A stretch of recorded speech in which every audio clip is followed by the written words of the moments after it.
why you string them up. Christmas lights bring a special joy to the holidays. But these twinkling bulbs can do more than brighten up a community. In this case, they helped save a historic landmark hotel on the verge of destruction.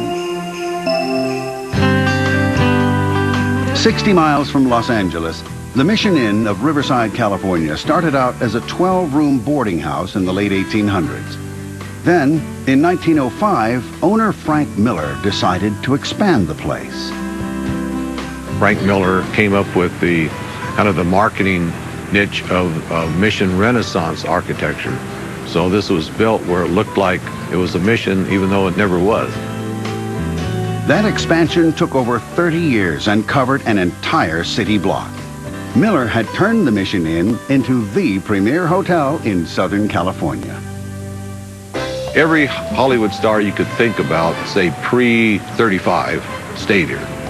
Betty Davis loved the inn so much, she got married here, as did Humphrey Bogart and Richard Nixon. It has hosted 10 presidents, many heads of state, and countless celebrities. But after Frank Miller's death in 1935, the inn fell into a slow decline. By 1985, it was in total disrepair, and its doors were closed to business. The city was really considering of tearing it all down and put a parking structure. With a wrecking crew waiting outside the gates, local entrepreneur Dwayne Roberts received an urgent call for help. The city finally came, please, will you buy it? I'd like challenges. My mother loved the Mission Inn. The beauty of it is just, you just can't really comprehend it until you really walk it. So I jumped in, even though I knew nothing about hotels. Roberts bought the inn on December 24th, 1992, and began restoring it to its former glory. But pouring money into this national landmark hotel was a huge financial drain. So when he decided to spend a small fortune decorating the inn for Christmas, everyone thought it was a bad idea. All of my financial advisors said, you're kind of a loony bird. I mean, you want to spend all this money for what? You know, what are you going to get out of it? 13 years later, Dwayne Roberts' Christmas vision for the inn is one of the most popular holiday light displays in Southern California.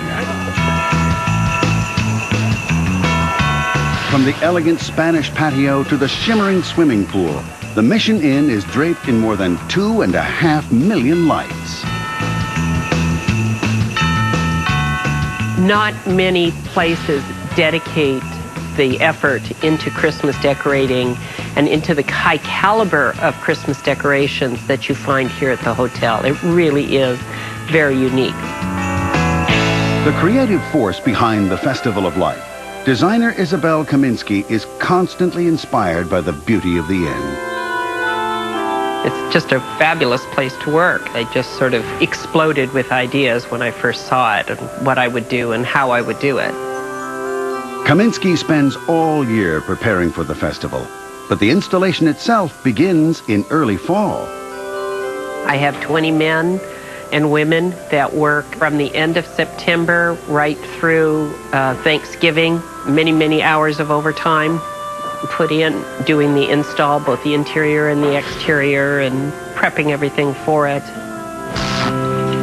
When the work is finally finished, the arcaded walkways and wrought iron balconies are decorated with 275 animated holiday figures. Whimsical carriages take visitors on a ride around the block to view the displays.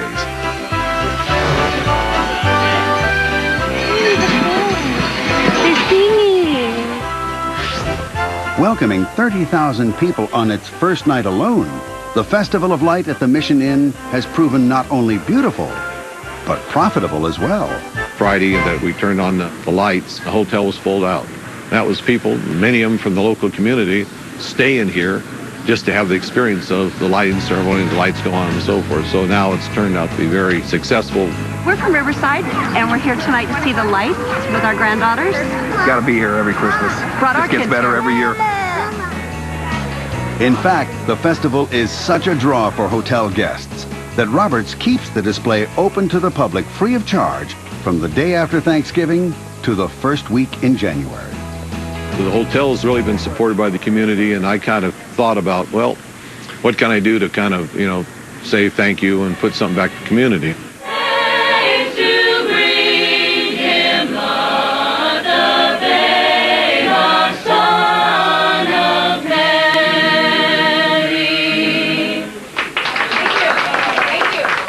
It's clear the community is thoroughly delighted by Roberts' gift. It's just beautiful, seeing all the lights. It just gets you in the spirit of Christmas, and seeing Santa and the carriages and the horses. The kids love it, and we love it. Hello there. Merry Christmas. Got a win-win-win. I got win for me personally, personal pleasure of what it means to me. Number two, what it means to the community. And number three, now it's self-supporting for the hotel itself. So it turned out to be one great idea. Coming up, what does it look like when an entire city decides to put on the Yuletide glitz? And later, how many lights do you think could fit in one tiny New York restaurant?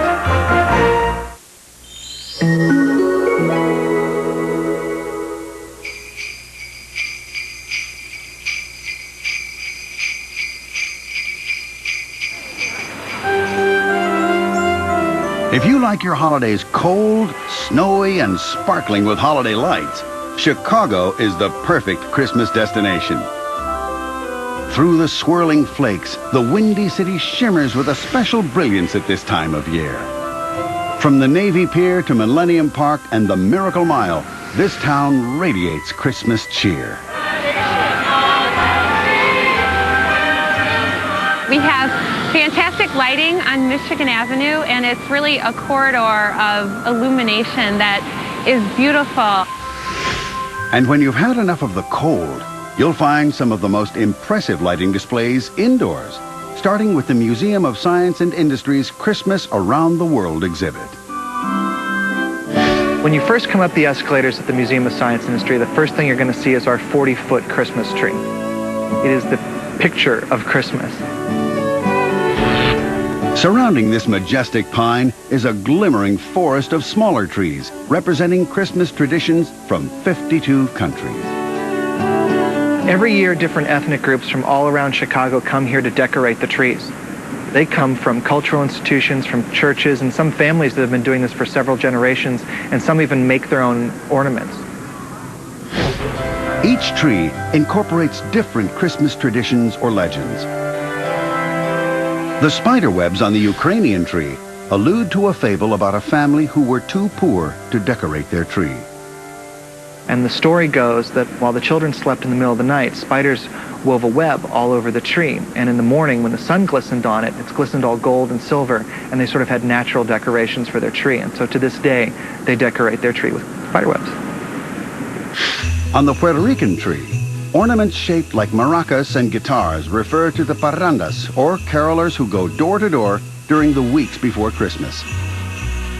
For these visitors, it's a happy reminder of their homeland. We're very surprised to see him over there at Puerto Rican style tree. Christmas tree.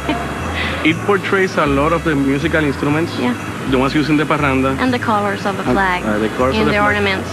The flag on this star, that's typical, and that's very traditional in Puerto Rico.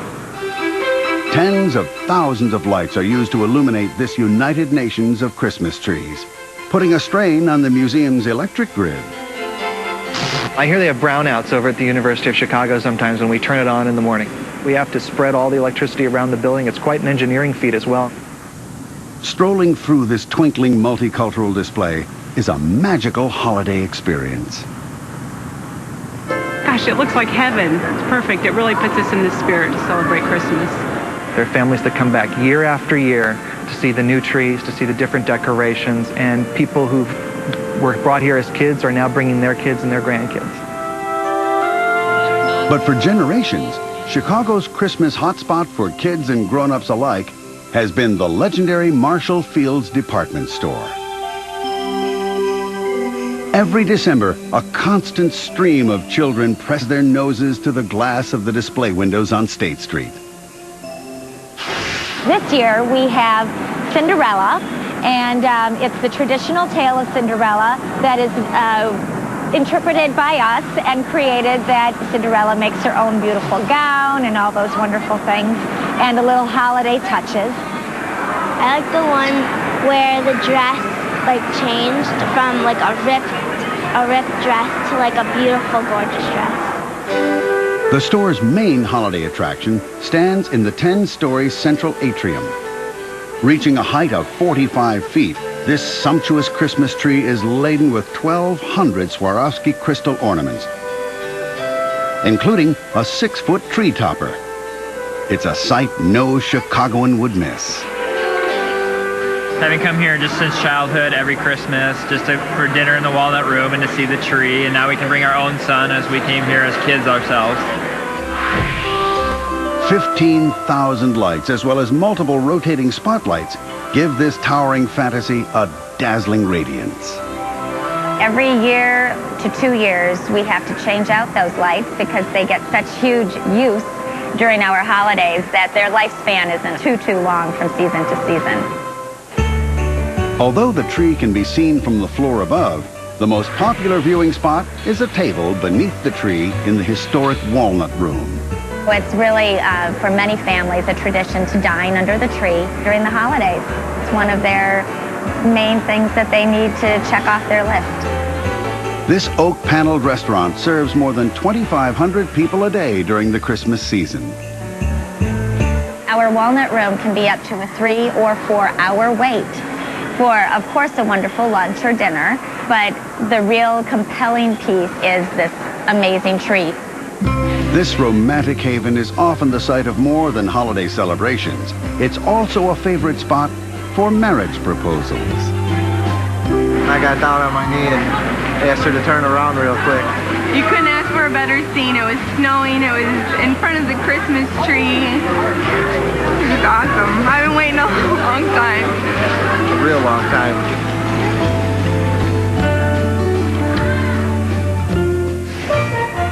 Next, we're off to the city known to many as the capital of Christmas. And later, how do you hang Christmas lights in the middle of the desert?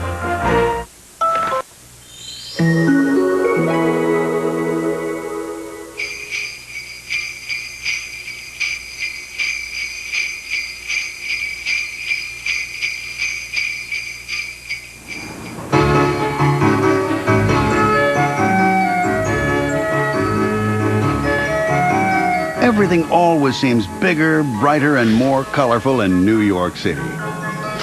That's especially true when it comes to holiday lights. From elegant shops on Fifth Avenue to lavishly decorated homes in Brooklyn's Dyker Heights, this town is ablaze at Christmas. It's the city that does never sleep with all these lights going. There's a great aura about New York that you can't get anywhere else. This is a magical city, and I think people like to experience the magic of Christmas. What better way to do that than an evening limo ride through the city? From the Hotel Plaza Athénée, you can take a private 2-hour tour of New York's most spectacular holiday lights. Wow, this is really nice. So pretty. So pretty. Destinations include Tavern on the Green, the famous Manhattan restaurant in Central Park, and the Empire State Building, bathed in red and green spotlights. But there's no question as to the most popular Christmas spot for New Yorkers and visitors alike: 30 Rock. The first Christmas tree was erected here in 1931 by the demolition crew who were preparing the site. They decorated the tree with handmade tinsel and ornaments fashioned from blasting caps. When Rockefeller Center was opened 2 years later, a 50-foot evergreen was raised at Christmas and decorated with 700 lights, creating what is still one of our most cherished holiday sites. Obviously, it's everyone's favorite here. But New York is a city where things are just easily discovered, hidden kind of treasures, and that's really what New York is.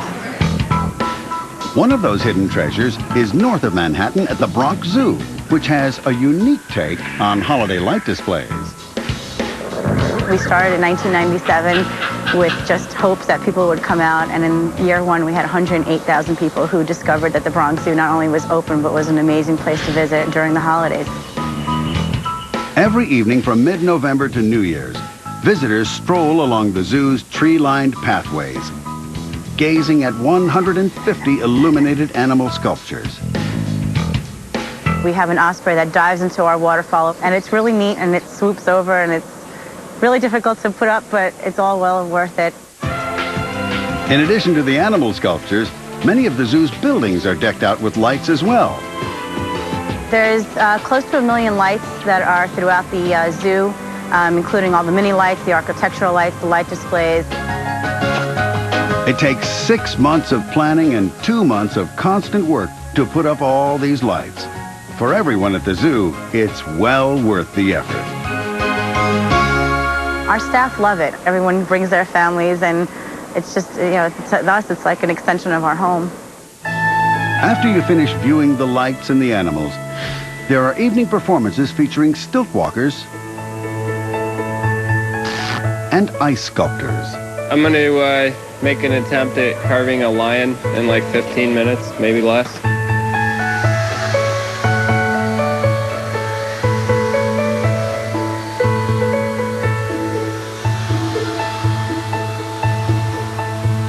It's wonderful to see our animals, it's wonderful to see the lighted displays, but there's like that extra something special when you get to see an ice carver work his magic. So it's just a very magical place.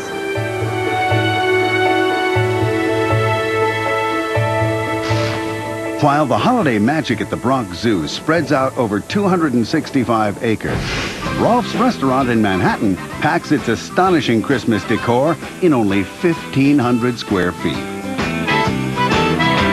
Every inch of this popular eatery, from the 19th century oak bar to the beamed wooden ceiling, is dripping with holiday decorations. People are much happier during the Christmas time. I guess it's family, don't have to work so much. I think it's just togetherness. So for some reason, Rolf's is a haven for happiness. For customers, it's like dining underneath a Christmas tree. Well, last year we had 60,000 lights. This year we have 72. So I think we're going bigger and better every year. There are also 16,000 ornaments, 5,000 icicles, and 600 china dolls hanging from the ceiling. If I was going to describe it to a friend, I would say it's probably more outstanding than you could ever believe. Really over the top, but very classy. At this time of year, the menu includes traditional German delicacies like Christmas goose and a holiday drink called Glühwein. It's basically just a red wine that's been mulled with clove, orange zest, cinnamon, all the other good stuff. Today, it takes 3 staff members 5 weeks to mount the lavish display. Many customers return year after year as part of their annual holiday celebration. Every holiday, every Christmas. We've been doing this for many years. We come here every year. I mean, over 10 years, probably closer to 15 years.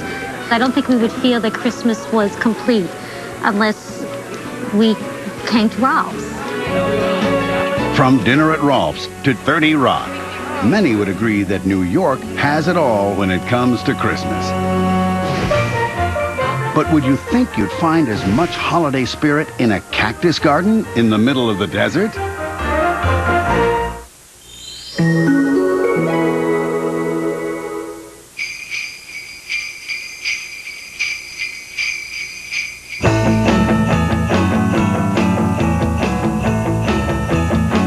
The neon glow of Las Vegas lights up the desert all year long.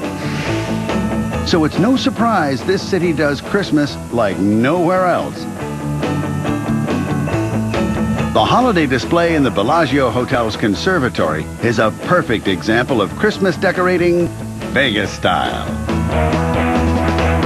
Vegas is about stimulation. It's about something over the top, and that's what we create here. Horticulturist Audra Danzak used 25,000 carnations to create the fur on these polar bears. They're looked after every day, and they're rebuilt about every 3 days completely. It takes 400,000 fresh cranberries to fill up this cranberry pond. And Danzak's team long ago lost count of how many holiday lights are in the display. These manzanita trees where the penguins are on, each tree has, at least 20,000 lights on it. So, we have hundreds of thousands of lights in here. But if you venture out of Vegas to the nearby desert town of Henderson, Nevada, you'll find a hidden holiday treasure that's just as eye-popping as anything on the Strip. It's a mecca for two Christmas fixtures, lights and chocolate. At the Mars Gourmet Chocolate Facility, more than 600 tons of chocolate are churned out every year. During the holidays, our production really escalates, and we're making chocolate almost 24 hours a day here. With so many visitors coming during the holidays, the factory must be decorated inside and out. But what do you do when instead of snow-covered fir trees, you've got nothing but thorny desert cactus? Here at the Cactus Botanical Gardens, you'll find over 300 species of cacti and succulents. Some are very, very rare and can only be found in certain parts of the world. The idea of stringing holiday lights around these prickly plants began 12 years ago as a happy accident. Some of the species here in the garden need to have some warmth during the cold winter months. So some of our curators and our groundskeepers came up with the idea to wrap them in lights. Today, over 500,000 lights bathe this 3-acre garden in a vibrant glow. Each of the species are wrapped in a specific color so that customers can identify them as they walk through. Our saguaros are our most majestic cacti, and they are wrapped in green lights this year. You can't miss them. Tucked among the lit cacti are moving reindeer, gingerbread men, lollipops, and Santa Claus himself. It's enough to put anyone in a jolly Christmas mood, even in the middle of the desert. But we don't get snow here in Las Vegas or in Henderson. What better way to celebrate the spectacular vistas here in the desert than to wrap these cactus, these beautiful desert sculptures, in lights? Wandering through the quiet beauty of the garden, the jingle and flash of Las Vegas seems light years away. It gives us a peaceful sanctuary where customers can come with all members of their family and really stroll at their pleasure and enjoy the scents, the sounds, and the sights of the season.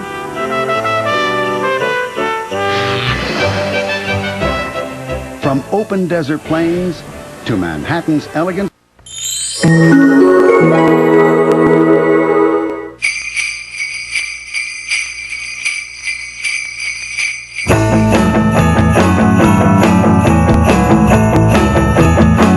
the neon glow of Las Vegas lights up the desert all year long.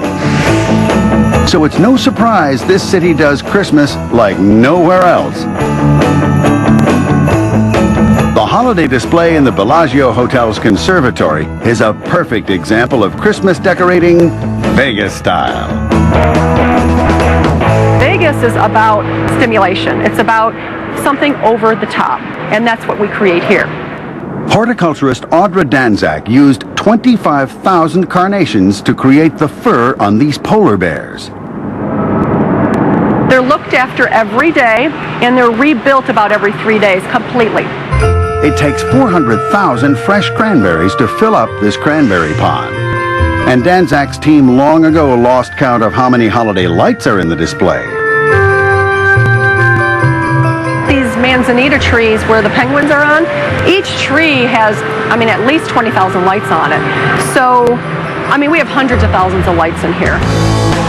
But if you venture out of Vegas to the nearby desert town of Henderson, Nevada, you'll find a hidden holiday treasure that's just as eye-popping as anything on the Strip. It's a mecca for two Christmas fixtures, lights and chocolate.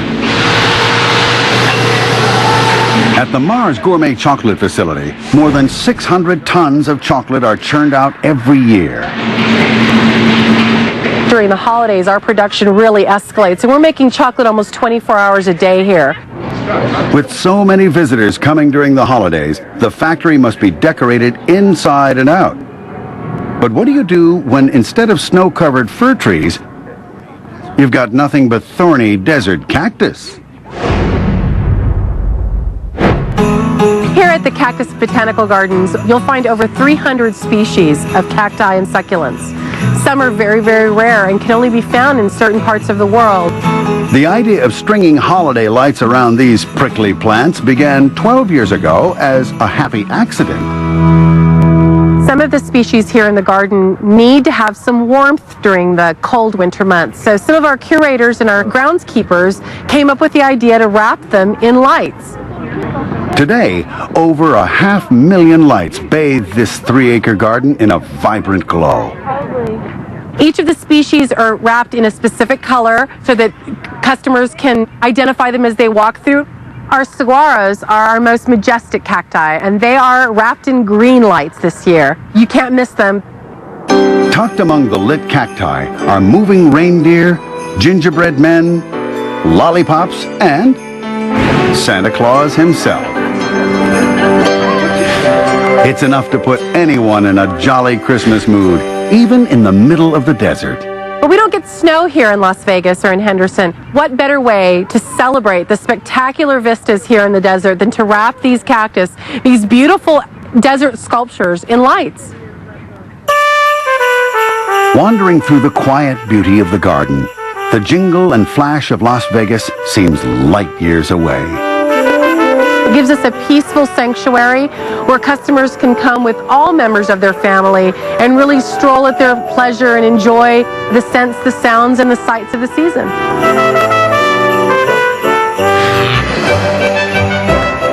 From open desert plains to Manhattan's elegant skyscrapers, the colorful sparkle of holiday lights spreads joy through the dark nights of December.